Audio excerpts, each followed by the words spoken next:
책의 맛, 오늘도 권수정 씨와 함께하겠습니다. 어서 오세요. 안녕하세요. 책의 맛 권수정입니다. 네, 오늘 저희가 함께 읽어볼 책은 김영하 소설가의 오직 두 사람이라는 단편집이에요. 2017년 5월에 문학동네에서 나왔는데요. 네, 저도 출간된 지 얼마 안 됐을 때 바로 사서 읽었던 것 같아요. 음. 제가 리뷰 썼던 날짜를 보니까 그해 여름쯤이었더라고요. 네.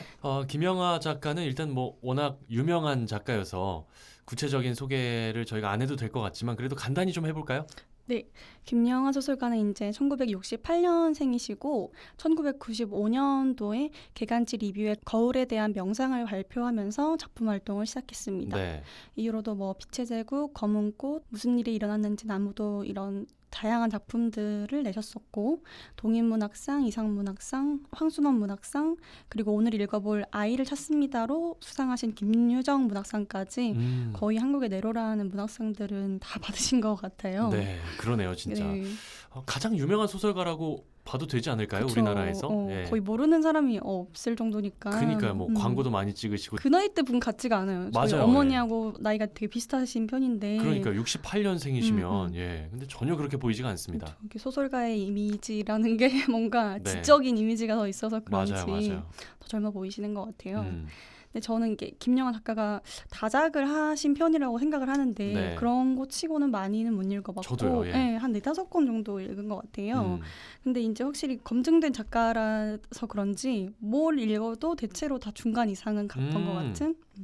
그래서 특히 퀴즈쇼라는 장편이 하나 있는데요. 예. 이게 400페이지가 넘을 거예요. 거의 500페이지 가까이 됐던 것 같긴 한데 너무너무 재밌어가지고 카페에 앉아가지고 한 3-4시간 만에 그냥 다 읽어버린. 야, 제가 책 읽는 속도가 좀 느린 편이거든요. 예. 빠르지 않은 편인데 정말 재밌어서 그랬었고 카페에 앉아서 한 권의 책을 쭉 다 읽기도 하시는군요. 그런 일이 김영하 소설을 읽을 때는 한 번씩 일어나는 것 같아요. 엄청납니다. 네, 예. 그래서 산문집도 3부작 있어요. 근데 그중에 말하다를 굉장히 좋게 읽었었던 것 같고 네, 네, 나는 나를 파괴할 권리가 있다라고 살짝 중단편 정도 되는 소설이 있거든요. 네, 네. 그것도 하나 읽었던 것 같은데 음. 온딘 혹시 김영하 작가 어떤 거 읽어보셨을까요? 저도 사실 그 유명한 작가의 작품 잘 안 읽는 편이어서 저는 여행의 이유.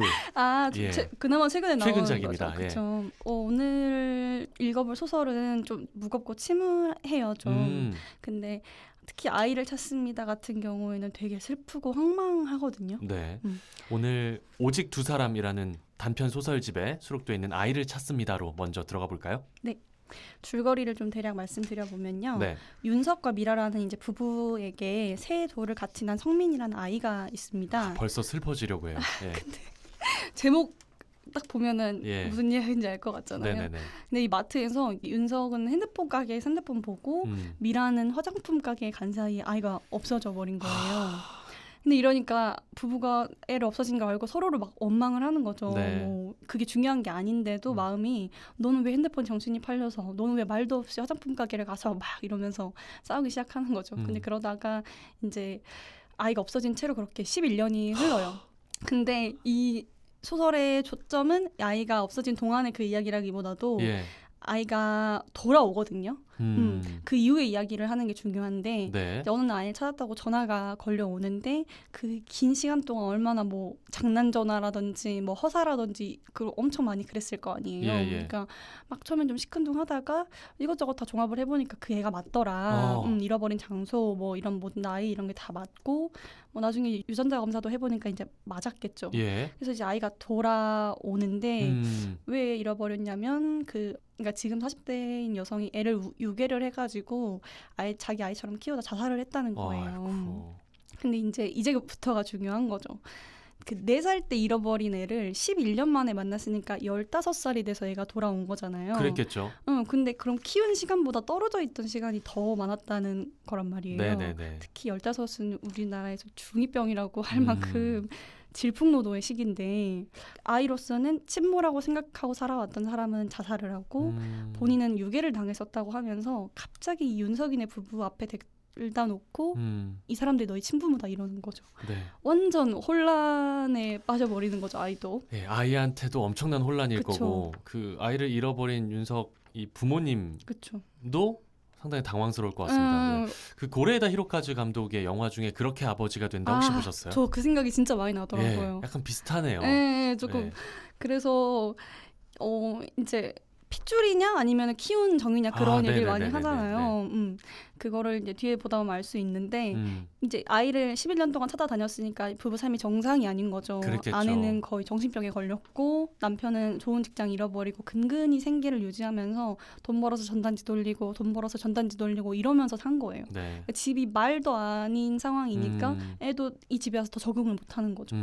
그래서 그렇게 아이가 돌아오면 다 끝난 줄 알았는데 다시 문제가 시작되는 것 같은 그런 상황을 이 심경을 아빠가 서술하는 부분이 나오거든요.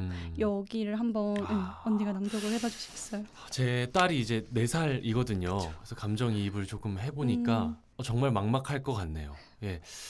그때 그 영화를 제 아내랑 보고 나서 제 아내는 키운 정이 더 소중하다라고 주장을 하고 저는 그래도 핏줄을 찾아야 되지 않나라고 얘기를 했다가 네. 엄청 말다툼했던 기억이 나요. 근데 저도 뭔가 키운 예. 정이 더 중요할 것 같은 그래요? 느낌? 예. 지금 키워보니까 그런 것 같습니다. 네. 제가 4년을 키워보니까 못 그쵸. 줄 것 같아요. 너무 네. 소중하세요. 자, 65페이지의 부분인데요. 제가 읽어드리겠습니다. 10년간 그는 실종된 성민이 아빠로 살아왔다. 그런데 하루아침에 그것이 끝나버렸다. 행복, 그 비슷한 무엇을 잠깐이라도 누리고 있다는 느낌을 받은 적이 없었다. 그러나 그 불행이 익숙했던 것만은 사실이었다. 내일부터는 뭘 해야 하지? 그는 한 번도 그 문제를 진지하게 생각해 본 적이 없다는 것을 깨달았다. 성민이만 찾으면 언제나 그런 식이었지. 그 이후를 상상해보지 못했던 것이다. 그 문제만 해결되면 퇴행성이라는 미라의 조현병까지도 씻은 듯이 나으리라 생각했다. 견딜 수 없다고 생각했던 것은 지나고 보니 어찌어찌 견뎌냈다. 정말 감당할 수 없는 순간은 바로 지금인 것 같았다. 언젠가 실수로 지름길로 접어드는 바람에 1등으로 골이 나고서도 메달을 빼앗긴 마라토너에 대한 기사를 본 적이 있다. 기대했던 것과는 전혀 다른 것이 결승점에서 우리를 기다리고 있을 때 그것은 누구의 잘못일까? 그러니까 아이를 찾았다고 해서 다 끝난 줄 알았는데 그 일은 여전히 우리한테 영향을 미치고 있는 거죠. 네. 보통 근데 영화나 어떤 거에서는 그 잃어버린 그 장면부터 처절한, 시작해서 예. 그 아이를 찾아가는 과정에 몰입을 하는데 그 그쵸. 이후를 다루는 건 상당히 좀 예, 이색적이네요. 저도 그게 너무 신선했던 예, 것 예. 같아요. 우리가 이제 살다 보면 어떤 이벤트를 마주 하잖아요. 그래서 이게 뭐 잔치 같은 그런 이벤트가 아니라 우리말로 하면 어떤 사건이라고 할 수 있는 그런 건데 네. 예를 들면 성원 씨 삶에도 뭐 아나운서가 되고 뭐 결혼을 하고 아이를 낳고 하는 이런 좀 큼직큼직한 이벤트들이 있었을 거 아니에요. 그렇죠. 근데 그 이벤트가 있기 전에 언니와 그 후에 언니가 유전적으로는 분명히 한 사람이겠죠. 근데 그렇지만 실은 한 사람은 아닌 거예요. 왜냐하면 전혀 다른 내가 되어 있는 거죠. 그쵸. 사건이라는 거는 그런 것처럼 그거를 겪기 전에 나와 겪고 난 후에 나를 아주 다른 사람으로 만드는 일이다라는 그런 얘기들이 있거든요. 맞습니다. 네. 예. 그래서 아이가 유괴되고 11년이란 세월이 흘렀는데 아이가 돌아왔다고 모든 게 제자리로 돌아온 게 아닌 거죠. 그동안 너무 망가져 버렸고 많은 것들이 변해 버렸고 네. 그 사건은 여전히 벌어진 채로 있는 거고 없던 일이 되지는 못하는 거죠. 아이가 맞습니다. 왔다고 예. 해도. 그래서 아이도 이 현실을 받아들이기가 막 힘드니까 나 진짜 유괴된 거 맞냐? 우리 엄마 그럴 사람 아닌데 당신 내 부모 진짜 아이고. 맞아요? 이런 식으로 하는 건데 근데 이해가 안 되진 또 않아요. 그게. 네.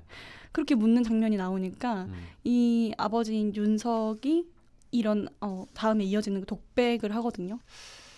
맞을 거야. 경찰이 유전자 검사를 했다잖아. 유전자. 너의 유전자가 우리가 갖고 있던 네 유전자하고 일치한다잖아. 너 유전자 몰라? 몰라요. 몰라. 제가 그걸 어떻게 알아요? 아저씨는 알아요? 모르지. 본 적도 없고 만진 적도 없어. 마치 기독교에서 말하는 영혼처럼. 내 내부에 있다는 인간마다 고유하다는 그것에 대해 나도 이전엔 아무 관심도 없었지. 너를 잃은 후에야 방바닥을 기어다니며 너의 갈색 머리카락을 주워본 후에야 나는 유전자라는 것에 대해 생각하게 됐지. 그게 내 아이를 다시 찾아줄지도 모른다고 믿었지. 그리고 그 결과로 지금 내가 내 앞에 앉아있지. 그런데 나는 내가 아주 낯설고 너 역시 그렇겠지.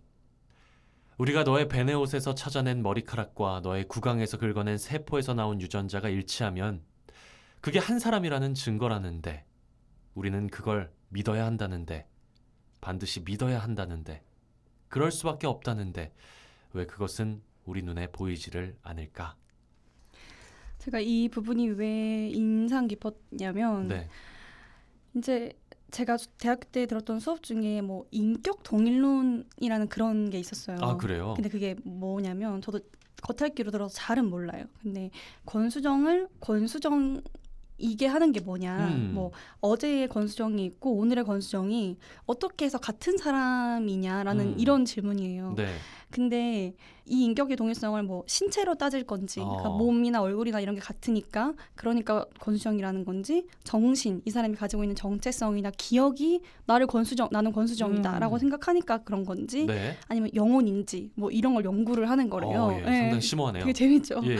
근데 이게 거칠게 말하면 옛날에는 신체가 그 사람을 동일한 근거라고 생각을 했대요. 네네네. 동일성의 근거라고 생각을 했대요. 근데 이제 의학이 너무 발달하면서 음, 뭐 의수나 의족을 끼는 사람도 되게 많아졌고, 그렇죠. 사실 뭐 이식을 받는 경우도 있고, 음. 성형을 하거나 심지어는 그 성을 바꾸는 것도 가능해졌잖아요. 예. 그러니까 신체로는 조금 아닌 것 같은 거예요. 그러네요. 신체를 완전히 바꿀 수가 있으니까 이제는. 그렇죠. 그렇지만 그 사람이 그걸 바꿨다고 해서 그 사람이 그 사람이 아닌 건 또 아니잖아요. 그러네요. 예. 네, 근데 또 영혼으로 따지자니 눈이 안 보이니까 입증이 안 되고. 그렇죠. 네, 이 사람이 말한 것처럼 유전자라는 것도 되게 그렇다고는 하는데 이제 눈에 딱히 그게 보이지 않으니까 그러면은 뭘로 할 거냐라고 했을 때 남은 건 이제 정신밖에 없다는 거예요. 네. 근데 거기에서도 보통 그 사람이 가지고 있는 기억을 되게 중요하게 보거든요. 같은 기억이나 추억을 가지고 있다면 그쵸. 계속 같은 사람일 가능성이 높다는 얘기죠. 그렇죠. 이게 단순히 뭐 1+1은 뭐야? 라고 했을 때 2라고 하는 그런 학습적인 기억을 말하는 게 아니라 어떤 경험이나 추억을 기억하고 있느냐. 아하. 예, 이런 거죠. 네. 그러니까 만약 성원 씨랑 제가 5년 후에 길 가다 만났어요. 그래서 성원 씨가 그때 라디오 할 때 참 재밌었죠. 막 이러는데 제가 그 기억을 전혀 못해요. 저 아세요? 뭐 우리 그런 거 한 적 있나요? 막 이러면은 내가 알던 그 사람 맞나? 그쵸. 이런 생각을 할 거란 같은 말이에요. 외모에 뭐 같은 모습을 하고 있더라도 그쵸. 기억을 공유하고 있지 못하면 맞아요. 아닌 것 같다고 느낄 것 같다는 거예요. 그러니까 이 부분을 읽을 때 저는 그 생각이 엄청 나더라고요. 그러니까 송민이는 물론 윤석의 아들이 맞겠죠. 유전자상으로. 그렇죠. 예. 유전자로는 맞겠죠. 그러니까 신체적으로는 맞을 거란 말이에요. 근데 11년을 넘게 서로 공통된 추억이 없이 살아왔고 심지어 헤어지기 전에는 너무 어려워가지고 그 기억이 증발해버린 거잖아요. 네. 그래서 피는 물보다 진하다고 해도 성민이 윤석이 아들로 살아온 정체성이 전혀 없는 그러네요. 거예요. 예. 네. 그래서 같은 사람이라고 보기에 유전자 말고는 아무것도 없으니까 이게 이 가족들을 너무 힘들게 하는 거 아닌가. 네. 관계라는 거는 같은 시간을 공유하고 있다는 거잖아요. 네. 그게 서로를 더 돈독하게 하고 의미 있게 만들어주는 건데 그게 사라졌다고 하면 사실 그 관계가 지속이 되기가 참 어려울 것 같습니다. 예. 제가 개인적으로 느끼는 그 김영하의 소설은 시대상을 담아내는 것 같긴 한데 그거를 되게 직접적으로 말을 하진 않아요. 네. 그래서 예를 들면 장강명이라는 소설가 아시죠? 네네네. 그분은 진짜 현실적으로 쓰세요. 맞아. 이게 읽어보면은 이게 지금 픽션인가? 논픽션인가? 이게 헷갈릴 그쵸, 정도로 왜냐하면 너무 현실에서 있었던 일과 있었던 인물이나 이런 사람들의 것들을 많이 변형을 해서 쓰시기 때문에 헷갈릴 정도란 말이에요. 근데 김영하는 이게 2017년에 나왔는데 네. 그 어떤 우리나라에 돌이킬 수 없는 하나의 큰 비극이 있었다라고 했을 때 그 사건 이전의 우리와 이후의 우리가 같을 수 없다. 그러면서 그 상실, 어마어마한 아픔을 소재로 삼아서 또 하나의 전혀 다른 이야기를 그냥 만들어내는 거죠. 그러면서 이걸 읽는 우리로 하여금 그 사건에 대해서 되게 좀 간접적이지만 또 잘 생각해보면은 이게 무엇에 대해 말을 하고 있는 건가를 느낄 수가 있는. 그래서 그 비극적인 사건이 우리의 인생을 어떻게 바꿨나, 우리의 일상과 삶을 어떻게 바꿨는가를 좀 생각하게 만드는 것 같다는 좀 그런 느낌이 들더라고요. 그러네요. 자, 오늘 책의 맛에서는 김영하의 오직 두 사람 중에 아이를 찾습니다. 소개해드렸습니다.